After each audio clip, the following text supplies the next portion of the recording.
Bonjour à tous, bienvenue sur AZMC. Je passe au volet numéro 7 de cette série donc sur le mobilier SF. Donc j'ai fait une série, je rappelle, c'est une série de tutos, donc on fait beaucoup de choses dans ces séries. Il s'agit d'utiliser beaucoup d'outils, d'apprendre rapidement, donc il faut commencer par le 1, le 2, etc. Donc là on en est avec le mobilier SF. Mobilier SF et puis il y a couloir SF aussi, j'ai créé donc une playlist avec le couloir SF, comme ça on passe du couloir et également avec tout le mobilier qui va dans un couloir, donc SF. Donc SF c'est la science-fiction, c'est-à-dire que grosso modo tout est permis. On est dans le cas un peu d'un sculpteur ou d'un peintre qui va créer sa toile ou sculpter son objet. Donc il y a une première phase d'ébauche, on va dire, et puis une seconde phase d'affinage. Donc là on va passer dans cette phase d'affinage, peaufinage. Donc moi j'appelle peaufinage simplement. Donc je vais vous faire voir grosso modo où on s'en est arrêté dernièrement et où on en arrive maintenant. Donc là j'ai déjà fait un peaufinage histoire de me mettre un petit peu aussi, voilà, de savoir de quoi je parle avant de commencer quoi que ce soit. Donc on en était là, grosso modo on s'en est arrêté là, avec un placement approximatif des objets, le plafond et le sol, l'éclairage c'était donc approximatif. Maintenant on va peaufiner et j'en arrive là, donc là où j'ai donc réglé la hauteur des plafonds, réglé l'éclairage, réglé également quelques éléments, puisque là dans la base du pied j'ai fait un peu volontairement des erreurs pour pouvoir ensuite dans cette phase de peaufinage vous faire voir comment réparer rapidement des éléments qui sont mal réalisés. Et également ici le tableau de LED ici que j'ai un peu arrangé de manière à ce que voilà, donc là j'ai commencé par le noircir et réduire les tours, donc on verra tout ça. Donc ça engage évidemment beaucoup d'outils, beaucoup d'astuces aussi pour arriver à faire ça. Et donc voilà, je vous invite à regarder les deux prochains tutos donc sur le peaufinage, parce que je vais en faire deux. Je vais déjà commencer par régler ici le sol et le plafond et la lumière, et le second tuto où je vais donc m'affairer donc la réparation des éléments qui sont mauvais dans la base du pied ici, et ensuite également, si j'ai un petit peu de temps avec, la modification du tableau ici de LED. Voilà, donc je repasse sur Blender et donc sur l'ancien modèle, et je vais commencer par... Alors évidemment cette phase de peaufinage est extrêmement importante pour les personnes qui en douteraient. Je vous conseille vraiment de regarder ces deux vidéos parce que ça fait partie des éléments les plus importants. Grosso modo, c'est un peu comme si vous laissiez, si vous ne passez pas par ces phases-là, c'est un peu comme si vous essayez de construire quelque chose, mais vous n'arriverez jamais jusqu'au bout à faire quelque chose de correct, parce qu'il arrive un moment, vous aurez entassé tellement d'erreurs que ça sera quasiment impossible de pouvoir réparer toutes les erreurs que vous aurez faites. Donc, je repasse sur le modèle du tuto numéro 6 et c'est parti pour cette première vidéo sur le peaufinage. Voilà, donc je m'en suis arrêté là. On va voir ce que ça donne. Voilà, on en était là. Pour ceux qui suivent, vous êtes abonnés, vous recevez les tutos. J'en fais très régulièrement. Il y en a au moins 2 ou 3 par semaine. Donc bon, on s'en est arrêté là. Bon, on voit bien qu'en termes d'éclairage, en termes de hauteur, ici, ça ne le fait pas. Si je fais un GZ, voilà, on voit bien que voilà, je suis très loin d'avoir réglé les problèmes. Donc je vais commencer, tiens, par exemple, par régler la hauteur du plafond. Pour régler la hauteur du plafond, je vais même cliquer ici, donc me mettre sur l'ombrage de vue, puis je vais vous mettre également pendant que j'y suis. Alors là, il va falloir que je revoie ma copie parce que voilà, elles ne sont pas du bon côté, on voit rien du tout en réalité. Si ça, voilà, je les ai mis à gauche là, donc vous les avez ici sur votre gauche ici. Voilà, je vais fermer cette fenêtre. Alors ok, bon, alors pour pouvoir faire ça, déjà je vais commencer par regarder sur le dessus ici. Je vais abaisser mon plan en faisant un GZ, voilà, jusqu'à temps que je voie passer le meuble ici. Donc GZ, j'appuie sur Shift en continu et je bouge tout doucement, hop, jusqu'à temps que ça disparaisse. Donc à partir de là, je suis au moins certain d'être à la bonne position. De la même façon que en dessous, c'est exactement pareil. Je vais faire un GZ et je vais faire disparaître en gardant un léger espace pour avoir voilà, un un petit espace que je vais pouvoir régler de toute façon par la suite éventuellement. Ensuite, on va passer à l'éclairage, puisqu'il faut voir, pour bien modéliser, il faut y voir quelque chose. Et là, on voit bien qu'on n'y voit rien. Et surtout, le fait d'avoir abaissé le plafond, eh bien, fait que la première éclairage que j'ai mis, donc ici l'éclairage zone, celui-là, donc celui qui éclaire le sol, ici, eh bien, on voit bien que il est passé au-dessus. Donc je vais passer en dessous en faisant un GZ, déjà pour commencer. Voilà, donc là on voit que le sol a repris sa couleur. Si je fais ça, il n'y a plus rien. Et si je fais ça, je passe en dessous. Et voilà, je renvoie de la lumière sur le sol. Donc là, si je modifiais l'éclairage, on verrait bien que ça éclaire le sol. Donc par contre, le plafond, c'est celui-là. Et là, je vais faire un GZ également pour venir passer au-dessus. Alors ce qui se passe, il faut se méfier parce que là, lorsque je fais monter l'éclairage, GZ, je crée une zone d'ombre, comme ceci. Alors on pourrait s'en servir éventuellement, mais là, bon, c'est pas le but. Je vais faire en sorte que ça corresponde parfaitement, voilà, avec le bas du meuble. Je vais parler de meuble évidemment. Alors, ensuite, une chose qu'il ne faut pas oublier, c'est ici dans les réglages, ici, de se positionner correctement. Là, je vais cliquer sur cette fenêtre ici, aller tout en bas, et ici, il faut mettre l'exposition à 1 et gamma à 1. Là, comme ça, on est dans un réglage moyen, et là, on va pouvoir commencer à voir l'éclairage. Est-ce que si on diminue, si on l'augmente, là, on reste comme ça pour le moment, et on se servira de cette fenêtre-là tout à la fin, quand tout le modèle sera terminé, pour éventuellement revoir l'éclairage général, j'ai envie de dire. Voilà. Alors ici, je sélectionne ce plan-là, et ce plan-là, je vais pouvoir aller ici le modifier dans l'éclairage. Ici, donc on voit que je suis à 5000, donc là je vais le mettre à 300, hein, je vais remettre des valeurs qui doivent être à peu près, qui doivent correspondre à peu près à entre 3, 5, 600, mais rarement, voilà. Bon, alors je vais faire une chose qui va être simple, je vais réduire les plans ici, de manière à créer une zone d'éclairage plus située sur l'objet. Pour faire ça, c'est simple, je vais faire donc une surface sur X. Donc là, je rappelle que il est important de gérer bien correctement le déplacement des objets dans la scène. Je suis toujours là en vue de face et il faut mieux se servir du clavier pour faire des déplacements, pour être en permanence, savoir où on en est dans la... C'est une habitude, je sais parfaitement à quel endroit je suis dans la scène et comment je peux réduire les objets à tout moment. Donc là, je vais faire déjà un SX, voilà, pour réduire comme ceci. Je vais faire un GX pour le déplacer et venir recentrer légèrement. Donc là, on voit que j'ai réduit la zone de lumière, hein. Par contre, j'ai augmenté l'intensité de la lumière. Donc là, je vais faire un SY par exemple, là, voilà. Je fais une sorte de barre comme ça, puis un GY pour venir mettre cet éclairage un peu plus sur l'avant comme ça. Voilà, et maintenant, je vais pouvoir régler la force ici. Je vais mettre 300. Là, la force, je la diminue de manière à ne pas avoir quelque chose de trop... et encore, là, même si je mets 200, ça va largement... Parce que là, ça m'éclaire le meuble, hein. Je vais même mettre un 100 pour voir.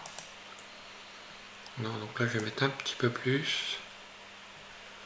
150, oui. Allez, grosso, pour l'instant, ça va le faire. Donc là, ça éclaire essentiellement le plafond ici, hein. Et donc ce qui éclaire le sol, c'est celle-là. Celle-là, c'est pareil, je vais modifier sa taille. Donc pareil, je vais faire donc un SX, voilà, ici. Puis un SY, voilà, puis un GY pour venir placer l'éclairage devant l'ensemble ici, et voilà, ici, je vais réduire la luminosité, donc voilà, on va voir tout de suite que ça va changer carrément, là. Alors le fait d'avoir eu une zone, voilà, j'ai mis donc mon objet dans une zone d'éclairage. Et le fait que ici, si je reprends par exemple, que je remets une valeur de 3000, la couleur verte que je voulais garder en utilisant un contraste que j'ai réussi à récupérer, eh bien si je recommence à mettre de l'éclairage trop important ici, Et bien voilà ce que j'obtiens. Donc là je suis en train d'annihiler carrément ce que je voulais obtenir. Donc là je vais mettre 200, on va voir. Et là je garde l'aspect vert que j'ai obtenu en utilisant le contraste sur cette texture qui cachait des coulures. Hein. Donc voilà, il faut se méfier parce que souvent les textures cachent des éléments qu'on ne voit pas et on peut les récupérer en utilisant justement en variant le contraste. Donc on a vu ça dans le précédent tuto, je ne vais pas revenir là-dessus. Ensuite j'avais donc un éclairage au fond. Alors là c'est un premier peaufinage, hein, j'ai envie de dire. Il y en aura bien d'autres bien sûr, puisqu'il s'agit à chaque fois de revenir sur les éléments. Voilà, je reviens ici et puis de dire stop, maintenant j'arrête, je vais faire un ménage. Et je vais commencer par revoir l'éclairage ici, puisque quand je me mets en vue de la caméra, ben là je vois rien du tout, c'est normal, puisque de toute façon mon objet n'est plus en face de la caméra. Donc ce que je vais faire, je vais positionner ma caméra quand même pour y voir quelque chose. Là je vais me mettre comme ça. Allez, je vais faire un CTRL ALT 0, puis je sélectionne la caméra en cliquant sur le bord ici, le bord de la caméra, hein.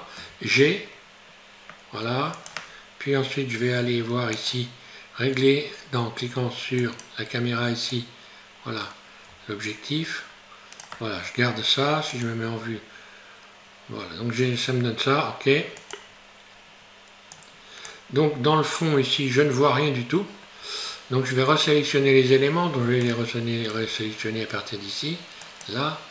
Voilà, donc on la voit là au fond, mais sauf qu'il n'y a aucun éclairage, donc je vais faire un GZ pour venir retrouver l'éclairage au fond. On voit que le sol s'est éclairé.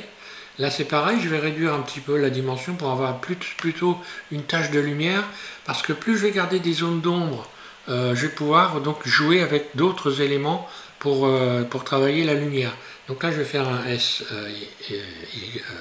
voilà, je réduis, voilà, et là je fais une tache de lumière, ça me suffit largement. J'ai le dernier éclairage que j'avais mis en place qui est donc lui maintenant situé en dessous, ici, on va le voir là, voilà. Donc lui qui éclaire, cet éclairage qui n'est même plus du tout positionné où il faut, donc était censé éclairer le plafond, puisque celui-là éclaire le sol, celui-là éclaire le plafond.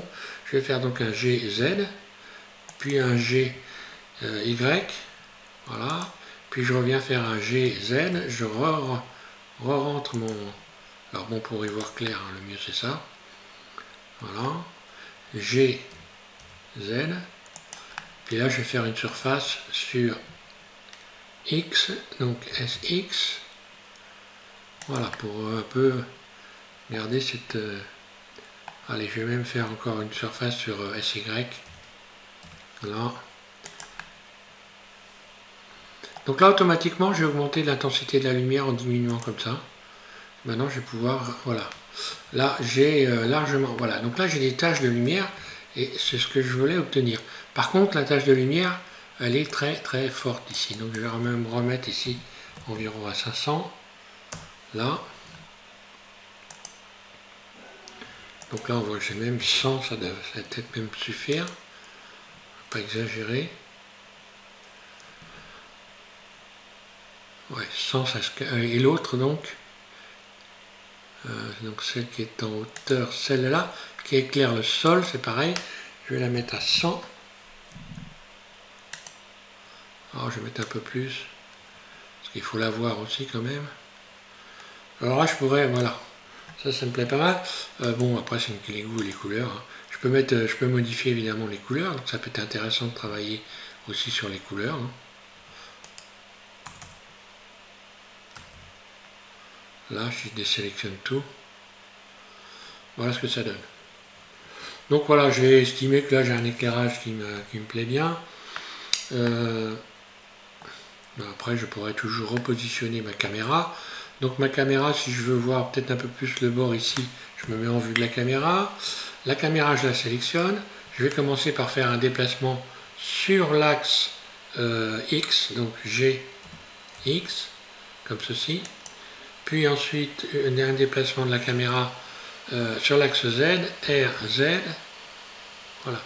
Et là, j'accède un peu plus sur le coin, comme ceci. Donc là c'est très bien, la caméra est bien positionnée, les plans ici ça va, ne débordent pas de la caméra, autrement j'aurais pu sélectionner les deux plans, hein, si j'avais eu une tache noire, et puis faire un GY, et comme ceci, je peux régler les différents plans. Là. Donc on rajoutera des cloisons, au moins sur un côté, parce que sur le fond, moi je vais laisser noir, j'aime bien cette idée d'avoir une ouverture sur l'espace en quelque sorte. Et sur le côté par contre on verra, on va utiliser, ça va permettre de vous faire voir comment les avantages et les inconvénients justement d'avoir ici dans le mode edit par exemple ici, voilà, je sélectionne ça, d'être dans le mode edit et d'utiliser ici non pas ici mais ici, pas le débruitage. Ah, mais je suis pas en mode edit donc ça risque pas de marcher.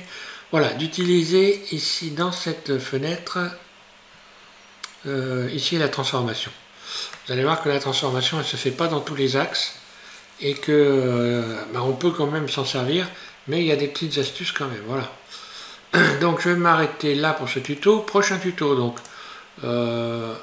après avoir mis en place votre éclairage qui est à mon avis la chose la plus importante, puisque quand on fait les choses après il faut quand même y voir clair.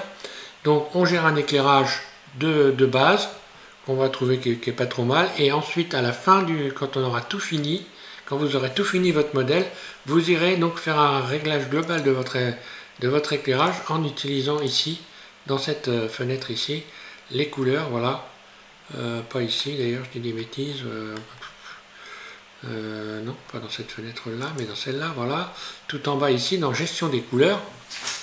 Et on pourra régler ici l'exposition, hein, donc avoir par exemple, voilà, donc pareil encore une fois, là on voit très bien que voilà, plus je mets de la lumière et plus je perds de l'efficacité dans ce que je voulais donner.